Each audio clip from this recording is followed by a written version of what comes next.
പ്രിയപ്പെട്ട പ്രേക്ഷകർക്ക് സ്വാഗതം. ഇത് ബ്ലാസ്റ്റേഴ്സ് സൂക്കർ. കേരള ബ്ലാസ്റ്റേഴ്സ് ഒരു സൂപ്പർ താരത്തെ സ്വന്തമാക്കുന്നതിനുള്ള അവസാന ഘട്ടത്തിലേക്ക് എത്തിയിരുന്നു എന്നുള്ള അപ്ഡേറ്റ് ആണ് ഇപ്പോൾ മാർക്കസ് മെർഗുലാവോ പങ്കുവെക്കുന്നത്. എന്തായാലും മാർക്കസിൻ്റെ അപ്ഡേറ്റിലേക്ക് കടക്കും മുമ്പേ നമ്മുടെ ചാനൽ ഇതുവരെ നിങ്ങൾ സബ്സ്ക്രൈബ് ചെയ്തിട്ടില്ലെങ്കിൽ കൂടുതൽ ബ്ലാസ്റ്റേഴ്സ് അപ്ഡേറ്റ്സിനും ISL അപ്ഡേറ്റ്സിനുമായി മറക്കാതെ തന്നെ നമ്മുടെ ചാനൽ സബ്സ്ക്രൈബ് ചെയ്തേക്കുക. അപ്പോൾ നമുക്ക് നേരെ വീഡിയോയിൽ തന്നെ കടക്കാം.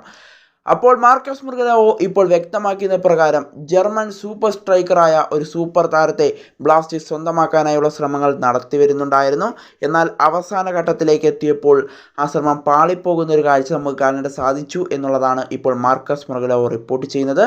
ജർമ്മൻ സൂപ്പർ താരമായ ഫാബിയൻ ഷ്ലൂസെനൻ എന്ന് പറയുന്ന ഒരു താരത്തെയാണ് ഇപ്പോൾ ബ്ലാസ്റ്റേഴ്സ് സ്വന്തമാക്കാനുള്ള ശ്രമങ്ങൾ നടത്തിയത്. ആ താരത്തിൻ്റെ പേരിങ്ങനെയാണ് വരുന്നത്, ഫാബിയൻ ഷ്ലൂസെനർ എന്ന് പറയുന്ന ഒരു താരത്തെയാണ് ബ്ലാസ്റ്റേഴ്സ് സ്വന്തമാക്കാനുള്ള ശ്രമങ്ങൾ നടത്തിയിരുന്നത്. എന്തായാലും ഇദ്ദേഹം ഒരു ജർമ്മൻ സ്ട്രൈക്കറാണെന്നാണ് അറിയാനായിട്ട് സാധിക്കുന്നത്.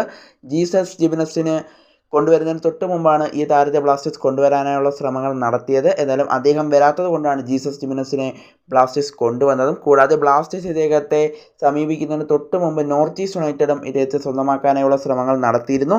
എന്നാൽ നോർത്ത് ഈസ്റ്റിലേക്ക് ഇദ്ദേഹം വരാൻ താല്പര്യപ്പെട്ടിട്ടുണ്ടായിരുന്നില്ല. എന്നാൽ ബ്ലാസ്റ്റേഴ്സിലേക്ക് ഇദ്ദേഹം എത്താൻ താല്പര്യപ്പെട്ടിട്ടുണ്ടായിരുന്നു. എന്നാൽ കരാർ ഒപ്പുവെക്കുന്ന സമയത്ത് ബ്ലാസ്റ്റേഴ്സിൻ്റെ സ്പോർട്ടിംഗ് ഡയറക്ടറായ കരോളിസ് കിൻഗിസും അതുപോലെ തന്നെ ഈ താരവും തമ്മിൽ ചില തർക്കങ്ങൾ ഉണ്ടായത് കാരണമാണ് ഈ ഡീൽ നടക്കാതെ പോയതെന്നാണ് ഇപ്പോൾ അറിയാനായിട്ട് സാധിക്കുന്നത്. എന്തായാലും തർക്കം ഇവർ തമ്മിലുണ്ടായതിൻ്റെ കാരണം എന്താണെന്ന് വെച്ചാൽ അത് അദ്ദേഹം ബ്ലാസ്റ്റേഴ്സിലേക്ക് എത്തുമ്പോൾ ചിലപ്പോൾ പണമായി ബന്ധപ്പെട്ടുള്ള കാര്യങ്ങളാവാം. എന്തായാലും രണ്ടുപേർ തമ്മിലൊരു തർക്കമുണ്ടായിരുന്നു. അതുകൊണ്ടാണ് കരാർ ഒപ്പുവെക്കാതിരുന്നത്. അല്ലെങ്കിൽ താരം ഇപ്പോൾ ബ്ലാസ്റ്റേഴ്സിൻ്റെ സ്ട്രൈക്കറായി കളിച്ചേനെ. എന്നാൽ അദ്ദേഹം വരാത്തത് കൊണ്ടാണ് ജീസസ് ജിമിനസിനെ ബ്ലാസ്റ്റേഴ്സ് സ്വന്തമാക്കിയത്.